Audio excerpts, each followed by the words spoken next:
Hello எல்லோரும் எப்படி இருக்கீங்க? நல்லா இருக்கீங்க நம்புகிறேன். இந்த வீடியோ பார்த்தீங்கன்னா மண்டே ஈவினிங் தான் எடுத்தேன். ஈவினிங் ஒரு 4:30 மேலே இருக்கும். ஸோ கிளைமேட் பாருங்கள், மார்னிங்லேருந்தே பார்த்தீங்கன்னா க்ளவுடியாக தான் இருந்துச்சு. மழை பெய்கிற மாதிரி இருந்துச்சு. என்றைக்கெல்லாம் பசங்களுக்கு வந்து ஸ்கூல் இருக்கோ அந்த டைமில் பார்த்தீங்கன்னா அடிக்கடிக்கு இந்த மாதிரி கிளைமேட் வந்துடும்.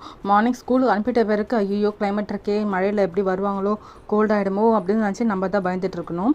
ஸோ அப்படி தான் இன்றைக்கி டேயோ இருந்துச்சு. ஸோ ஈவினிங் மேலே பார்த்தா கொஞ்சம் பெட்டராக இருந்துச்சு. அப்பாடா இன்னைக்கு ஃபுல்லாக மழை பெய்யல, எப்படியோ வீட்டுக்கு வந்துட்டாங்க சேஃபாக அப்படின்னு நினச்சிட்டு பார்த்தீங்கன்னா அவள் தூங்கிட்டு இருக்கா. ஸ்கூலுக்கு போயிட்டு வந்து கொஞ்சம் ரிலாக்ஸ் பண்ண விடலாம் சொல்லிட்டு தூங்கிட்டு இருந்தேன். ஏப்ரல் மந்த் வந்து ஸ்கூல் ஸ்டார்ட் ஆயிடுச்சு இல்லையா, ஸோ அது போயிட்டு வந்துட்டு இருக்கா. ஸோ அது திருப்பியுமே வந்து லீவ் விட்டுட்டு கேப் விட்டு போக கொஞ்சம் டயர்டாக இருக்கனால ஸோ தூங்கிட்டு இருக்கா. ஸோ 2 டைம் தூங்க வச்சாதான் நமக்கு ஒரு சாட்டிஸ்ஃபைங்காக இருக்கும்.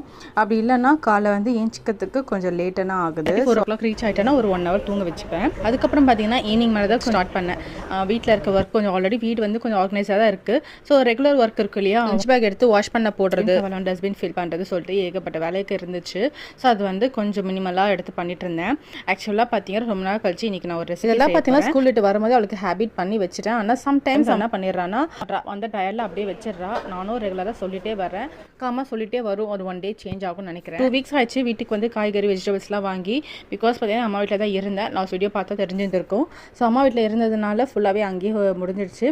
ஸோ சாட்டர்டே தான் வந்தேன். இன்றைக்கி மண்டே. ஸோ எதுவுமே இல்லை. மண்டேன்றதுனால கர்ட் ரைஸோட தான் இன்றைக்கி டே ஸ்டார்ட் ஆயிடுச்சு. லஞ்ச் வந்து கர்ட் ரைஸ் தான் பேக் பண்ணியிருந்தேன். அது நான்வெஜ்ஜோடய முடிஞ்சிச்சு. மட்டன் வந்து செஞ்சு சாப்பிட்டு நேற்று காலி பண்ணியாச்சு. நாளைக்கு பார்த்தீங்கன்னா ஆட்டுக்கால் செய்யலான்ட்டு ஒரு ஐடியா ஆல்ரெடி நேற்று வாங்கி வச்சுருந்தேன். நைட்டு செய்யலாம் பார்த்துட்டு அப்போ மட்டன் செஞ்சதே வந்து கொஞ்சம் ஃபில்லிங்காக இருந்துச்சு. சரி ஓகே நம்ம நாளைக்கே செஞ்சுக்கலாம் சொல்லிட்டு எடுத்து வச்சுட்டேன்.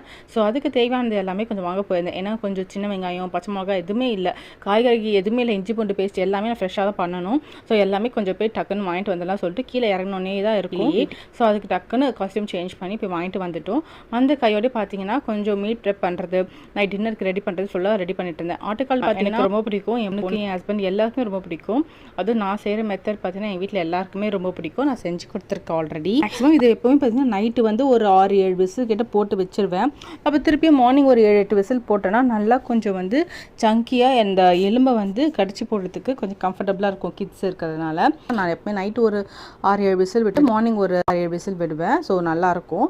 அதே மாதிரி பார்த்தா நைட் டின்னருக்கு பார்த்தீங்கன்னா மாவு எதுவுமே இல்லை, அதையும் கையோடு வாங்கிட்டு வந்துட்டேன். அதை ரெடி பண்ணி அவளுக்கு வந்து டின்னர் ஊற்றி கொடுத்துட்டேன்னா அவள் சாப்பிட்டுட்டே இருப்பாள். அதுக்கு நடுவில் பார்த்தீங்கன்னா நாளைக்கு தேவையானது எல்லாமே ரெடி பண்ணேன். ஏன்னா ஆட்டுக்கால்ஸ் ஏன்னா டைம் ஆகும். ஸோ அவள் ஸ்கூலுக்கோ போகணும், அவளோட லஞ்சும் பேக் பண்ணணும். இதுக்கு வந்து சைபர் டென்னிஸாக நான் எல்லாத்தையும் பண்ணணுன்னா முடியாது. ஸோ அதனால் கொஞ்சம் வந்து இன்றைக்கி நைட்டே ரெடி பண்ணிடலாம் அப்படின்னு சொல்லிட்டு ரெடி பண்ணிட்டு இருந்தேன். ஆக்சுவலாக ஆட்டுக்கால் வந்து நைட்டு விசில் போட்டு எடுத்து மார்னிங் பண்ணி பாருங்களேன், டேஸ்ட்டு ரொம்பவே சூப்பராக இருக்கும்.